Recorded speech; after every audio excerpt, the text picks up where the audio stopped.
University students جو girls ہوتی ہیں, مدرس جو گھر میں اسٹے ایٹ ہوم ہیں, وہ اپنے بچوں کو لے کے آئیں.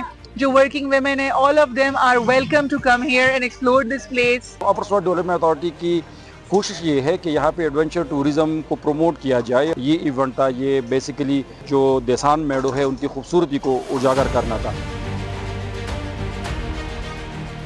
ڈیولپمنٹ اتھارٹی کے تعاون سے ہنٹسمین 4x4 کلب نے انعقاد کیا تھا. اس میں ٹوٹل جو تھے تقریباً 50 سے زائد جیپ نے حصہ لیا. اس میں اسلام آباد, لاہور, سندھ, پشاور, مردان اور ملک کے دیگر حصوں سے بھی اس میں شرکت کی.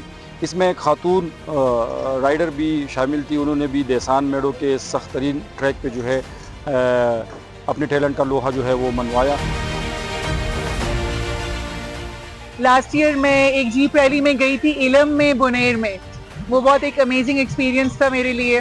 اس سال میں ادھر سوات آئی ہوں کالام میں, اور ادھر میں نے 2-3 ڈیسٹینیشنز جو ہیں وہ دیکھی ہیں. ایک اس میں گبین جبہ ہے, اس کے علاوہ میں نے دیسان میڈوز کے اوپر آج میں گئی ہوں.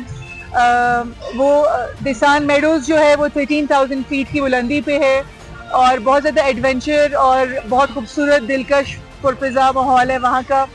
ایک امیزنگ چیز جو مجھے بہت زیادہ لگی, یہاں کے لوگ بہت زیادہ فرینڈلی ہیں, ٹورسٹ فرینڈلی ہیں, اور یہاں کی جو آفیشلز ہیں ٹورسٹ ڈپارٹمنٹ کے, وہ پرسنل ایک ایفرٹ کرتے ہیں to make tourist feel comfortable here. یہ یہاں کے علاقے کے لیے بڑی خوشائن بات ہے کہ یہاں پہ امن قائم ہے, یہاں پہ ٹورسٹ آ رہے ہیں, یہاں پہ اس طرح کے ایونٹس ہو رہے ہیں, فیمیل پارٹیسپیشن اس ایونٹ میں موجود ہے. تو یہ چیزیں انشاءاللہ تعالیٰ with the collaboration of tehsil and district administration, with the collaboration of provincial government, یہ چیزیں آگے بھی انشاءاللہ قائم رہیں گی.